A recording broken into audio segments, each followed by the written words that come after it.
I ja ha arribat el moment de conèixer el guanyador del Català de l'any, que és dins d'aquest sobre. I quan dic dins d'aquest sobre no em refereixo a que hi és físicament, perquè, òbviament, no hi cabria. El guanyador del Català de l'any és... Ui, sí, quina sorpresa! No s'ho esperava ningú. Josep Guardiola.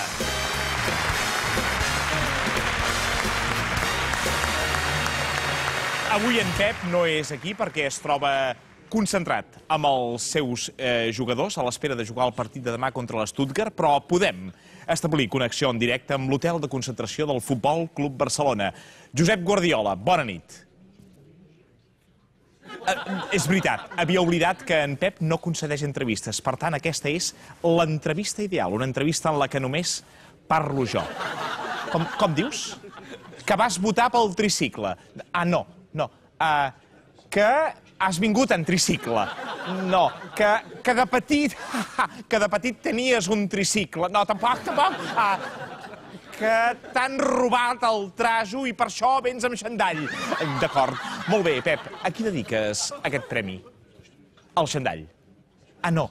Al club, perdó, al club. Sí, i a més, darrere, sí. No em toquis, no em toquis! El president Laporta, i també el Messi. Mic. Sí, l'Alves. Zlatan, aquest és Zlatan. No, i el... Txigrinski, que me l'imites, en Txigrinski. I el tricicle, evidentment, també... No he dit. El cor robat, el cor... I a la gent que t'ha robat el cor.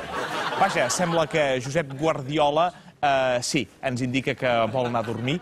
Per tant, ens quedarem amb les ganes de saber què en pensa de la polèmica dels àrbitres. Sí. Que ho pregunti el tricicle, d'acord. No, que ballen sevillanes com uns senyors. No, tampoc. Col·loquen la bombeta i es pugen la bragueta? No, tampoc. No! Que són uns lladres i ja es poden anar preparant. Dels àrbitres sí que en parlo, perquè menteixen. I a més, això ho diré en signes, ja n'hi ha prou!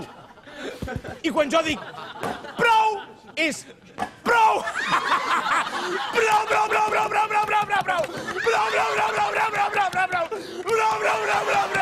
Prou! Has entès?